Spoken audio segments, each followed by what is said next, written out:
जय हिंद दोस्तों, स्वागत है मेरे वीडियो में। दोस्तों इस वीडियो में हम रेलवे एग्जाम्स के लिए साइंस को करने वाले हैं। तो चलिए दोस्तों वीडियो को स्टार्ट करते हैं। दोस्तों यहाँ दिया हुआ है ब्रोमीन आधातु कक्षीय ताप पर तरल अवस्था में होता है। ब्रोमीन दोस्तों ये आधातु है जिसका संकेत Br होता है और ये कक्षीय ताप पर तरल अवस्था में अर्थात द्रव अवस्था में होता है। आगे दिया है सोडियम धातु केरोसिन में संग्रहित करके रखा जाता है, क्योंकि दोस्तों सोडियम जो है बहुत अधिक अभिक्रियाशील होता है, जिसके कारण ये हवा से तेज़ी से अभिक्रिया कर लेता है। इसी की वजह से इसको केरोसिन तेल में संग्रहित करके रखा जाता है। आगे दिया है ओम का नियम किसी धात्विक तार में से प्रवाहित होने वाली धारा और सिरों में विभवांतर के बीच संबंध बताता है। दोस्तों ओम के नियम के अनुसार भी जो है आई के समानुपाती होता है। भी दोस्तों विभवांतर विद्युत धारा के समानुपाती होता है। इसके साथ ही दोस्तों जब समानुपाती का चिन्ह हटकर बराबर का चिन्ह आता है तो आर जो है आर यहाँ पर स्थिरांक के रूप में आता है। तो ये ध्यान रखिए दोस्तों, ओम के नियम से भी और आई के बीच में संबंध दर्शाया जाता है। भी आई आर के बीच में संबंध नहीं दर्शाया जाता है, बल्कि आर जो है ये प्रतिरोध है जो कि स्थिरांक के रूप में आता है। ओम के नियम से भी और आई के बीच संबंध दर्शाया जाता है। आगे दिया है जब प्रकाश किसी चमकीली सतह पर आपतित होती है तो नियमित परावर्तन की घटना होती है। दोस्तों जब प्रकाश किसी चमकीली सतह पर आपतित होती है तो नियमित परावर्तन की घटना घटित होती है। आगे दिया है टेस्टिस में टेस्टोस्टेरोन हार्मोन मुक्त किया जाता है। दोस्तों जो हमारा टेस्टिस होता है, दोस्तों पुरुषों में टेस्टिस पाया जाता है, जिसको हिंदी में वृषण कहा जाता है। हिंदी में दोस्तों इसको वृषण कहा जाता है। और ये जो है टेस्टोस्टेरोन हार्मोन जो है मुक्त करता है। टेस्टोस्टेरोन दोस्तों हार्मोन जो है इसके वजह से पुरुषों में पुरुषत्व का गुण आता है, जैसे आवाज़ में भारीपन, दाढ़ी मूंछ का आना। आगे दिया है समय के साथ विस्थापन में परिवर्तन की दर को वेग कहते हैं। समय के साथ विस्थापन में परिवर्तन की दर को दोस्तों वेग कहा जाता है। आगे दिया है वाशिंग सोडा के एक अणु में जल के 10 अणु उपस्थित होते हैं। वाशिंग सोडा दोस्तों इसका रासायनिक सूत्र Na2CO3 इंटू 10H2 होता है। इसका रासायनिक सूत्र दोस्तों Na2CO3 इंटू 10H2 होता है, जहाँ पर जल के 10 अणु मौजूद रहते हैं। आगे दिया है गति का द्वितीय समीकरण स्थिति समय के बीच संबंध प्रदान करता है। गति का दोस्तों द्वितीय समीकरण जो है वो स्थिति समय के बीच संबंध जो है प्रदान करता है। आगे दिया है जब वस्तु की गति दोगुनी हो जाती है तो गतिज ऊर्जा 4 गुनी हो जाती है। दोस्तों गतिज ऊर्जा को काइनेटिक एनर्जी कहा जाता है, जिसको के से सूचित करते हैं। Kinetic energy K is equal to 1/2 m into V square जो है सूत्र होता है, जहाँ पर m द्रव्यमान और v वेग होता है। तो दोस्तों यदि गति को दोगुनी कर दी जाए, यानी कि v को 2 भी कर दिया जाए, तो 2 भी यहाँ पर वी स्क्वायर है तो 2 जो है वो 4 हो जाएगा, अर्थात 4 गुना हो जाएगा गतिज ऊर्जा। आगे दिया है भ्रूण एक विशेष तंतु की सहायता से माँ के रक्त से पोषण प्राप्त करता है। इस तंत्र को नाल कहा जाता है। इसको इंग्लिश में दोस्तों प्लेसेंटा कहा जाता है। आगे दिया है जब सोडियम बाइकार्बोनेट को पीएच पेपर की पट्टी पर रखा जाता है तो पट्टी का रंग परिवर्तित नहीं होता है।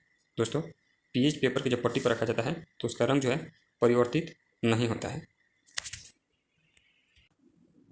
आगे दिया है देवदार पौधे में आवरण रहित बीज पाए जाते हैं। दोस्तों देवदार जो पौधा होता है उसमें आवरण रहित बीज पाए जाते हैं। आगे दिया है उर्वरीकरण के परिणाम स्वरूप युग्मनज का निर्माण होता है। उर्वरीकरण के परिणाम स्वरूप युग्मनज का दोस्तों निर्माण होता है। आगे दिया है प्रकाश बल्ब का फिलामेंट बनाने में टंगस्टन धातु का उपयोग किया जाता है। प्रकाश बल्ब का जो दोस्तों फिलामेंट बना होता है वो टंगस्टन धातु का बनाया जाता है, क्योंकि दोस्तों टंगस्टन धातु जो है उसका जो है गलनांक उच्च होता है। इसके साथ ही दोस्तों टंगस्टन को W से सूचित किया जाता है, क्योंकि टंगस्टन धातु का जो लैटिन नाम होता है वह वोल्फ्राम होता है, तो इस वजह से टंगस्टन को W से सूचित किया जाता है। आगे दिया है पक्षी वर्ग के प्राणियों का रक्त गर्म होता है। दोस्तों जो स्तनधारी जीव होते हैं उनका भी रक्त जो है वो गर्म होता है, जैसे मानव या फिर गाय, भैंस, बकरी, इनका भी दोस्तों रक्त जो है वो गर्म होता है। आगे दिया है वेग और समय के बीच संबंध दर्शाने वाला समीकरण v बराबर u प्लस AT होता है, जहाँ पर v अंतिम वेग होता है और u प्रारंभिक वेग होता है तथा a जो है त्वरण होता है और t समय होता है। आगे दिया है मानव पाचन तंत्र में यकृत से पीतरस का स्राव होता है। दोस्तों पीतरस जो है वह यकृत से स्रावित होता है, लेकिन पीतरस पित्ताशय में जाकर संग्रहित होता है। इन दोनों को याद रखिएगा कि पीतरस जो है यकृत से स्रावित होता है, लेकिन पीतरस पित्ताशय में जाकर संग्रहित रहता है।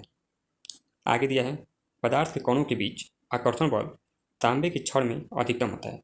दोस्तों पदार्थ के कणों के बीच जो आकर्षण बल है वो तांबे की छड़ में अधिकतम होता है। आगे दिया है धातुकर्म अयस्क से धातुओं को निकालने की एक प्रक्रिया है। धातुकर्म दोस्तों अयस्क से धातुओं को निकालने की एक प्रक्रिया है। डीएनए आनुवंशिक गुणों का वाहक होता है। आगे दिया है उत्कृष्ट गैसें समूह 18 के तत्व हैं। दोस्तों उत्कृष्ट गैसें जो है वो निष्क्रिय गैसों को कहा जाता है, जो कि किसी से अभिक्रिया नहीं करती है, निष्क्रिय होती है, उनको कहा जाता है। और ये समूह यानी कि वर्ग 18 में होती है। आगे दिया है त्वरण की एसआई इकाई मीटर प्रति सेकेंड स्क्वायर होता है। आगे दिया है फ्लोरीन से क्लोरीन, ब्रोमीन और फिर आयोडीन तक जाने पर विद्युत ऋणात्मकता कम हो जाती है। आगे दिया है गैल्वेनोमीटर का उपयोग धारा की दिशा का पता लगाने के लिए किया जाता है। दोस्तों गैल्वेनोमीटर जो होता है वो बहुत ही कम धारा को मापता है, जबकि ओम मीटर का उपयोग बड़ी धारा को मापने के लिए किया जाता है। इसके साथ ही दोस्तों गैल्वेनोमीटर का उपयोग धारा की जो दिशा है उसको पता लगाने के लिए भी किया जाता है। आगे दिया है जंग का रासायनिक सूत्र Fe2O3 × XH2 होता है। Fe2O3 × XH2 होता है। आगे दिया है नेत्र में प्रवेश करने वाले प्रकाश की मात्रा को आयरिस द्वारा नियंत्रित किया जाता है। आगे दिया है दोस्तों वनीला का उपयोग सुगंध संकेतक के रूप में किया जा सकता है। वनीला का उपयोग दोस्तों सुगंध संकेतक के रूप में किया जा सकता है, अर्थात इसको सूंघकर हमें बता सकते हैं कि अम्ल है या क्षारीय है।